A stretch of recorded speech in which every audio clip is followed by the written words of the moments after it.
Things are going so badly with the Brexit process, I think it is worth just recapping what's just happened.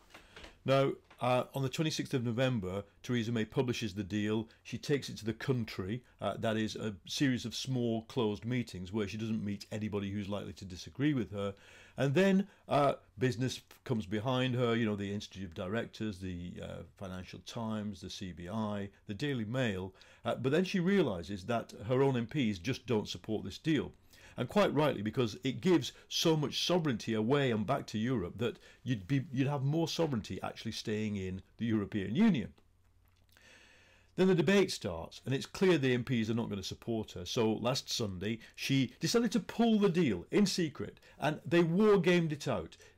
Probably the ERG, the hard-right Brexiteers, would be so enraged by this that they would mount a leadership challenge. But she had a plan, and it was all briefed to the Daily Mail. She would pull the deal from Parliament, and then she would go to Brussels demanding changes to the deal, and she would, quote unquote, handbag the European Union, just like Margaret Thatcher, forcing them to do Britain's bidding.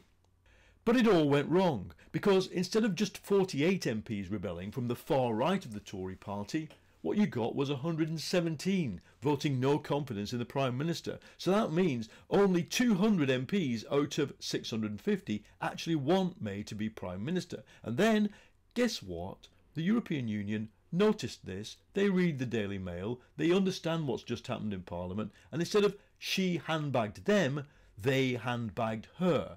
Indeed, if you remember those little wrist handbags that German and Austrian men used to wear in the 1980s, metaphorically, Theresa May was hit by one of those.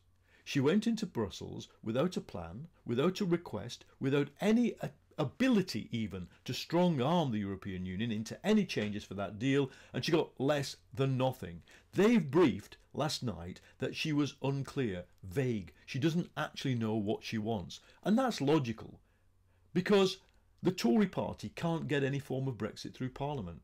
Parliament is going to be paralysed until this is put to a vote, and the vote will fall. The deal will fall.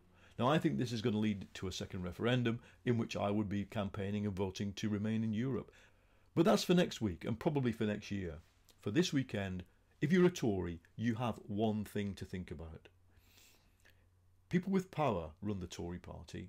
People with influence, people with newspapers who can pay their mates like Boris Johnson 250k a year just for writing one article a week. That's what you can do with power. But the rest of us with no power, we expect something from a government. We expect it to govern in the national interest, and we expect it to govern via the will of the people expressed in Parliament. Now, none of this is going on. And so if you're a Tory, or if you have influence in the Tories, this weekend the request is just decide what you want. Decide what outcome you're trying to achieve from this whole crisis over Brexit, and try and tell the British people what it is. Because it can't be Theresa May's deal. It can't be hard Brexit. What is it? If you can't decide what you want, how in good conscience can you, the Tory party and the elite business people who back them, govern this country in the national interest? It's not happening right now. Government is paralysed, and we're a laughingstock and powerless on the international stage. If you can't sort it out, step aside for a party and a people who will.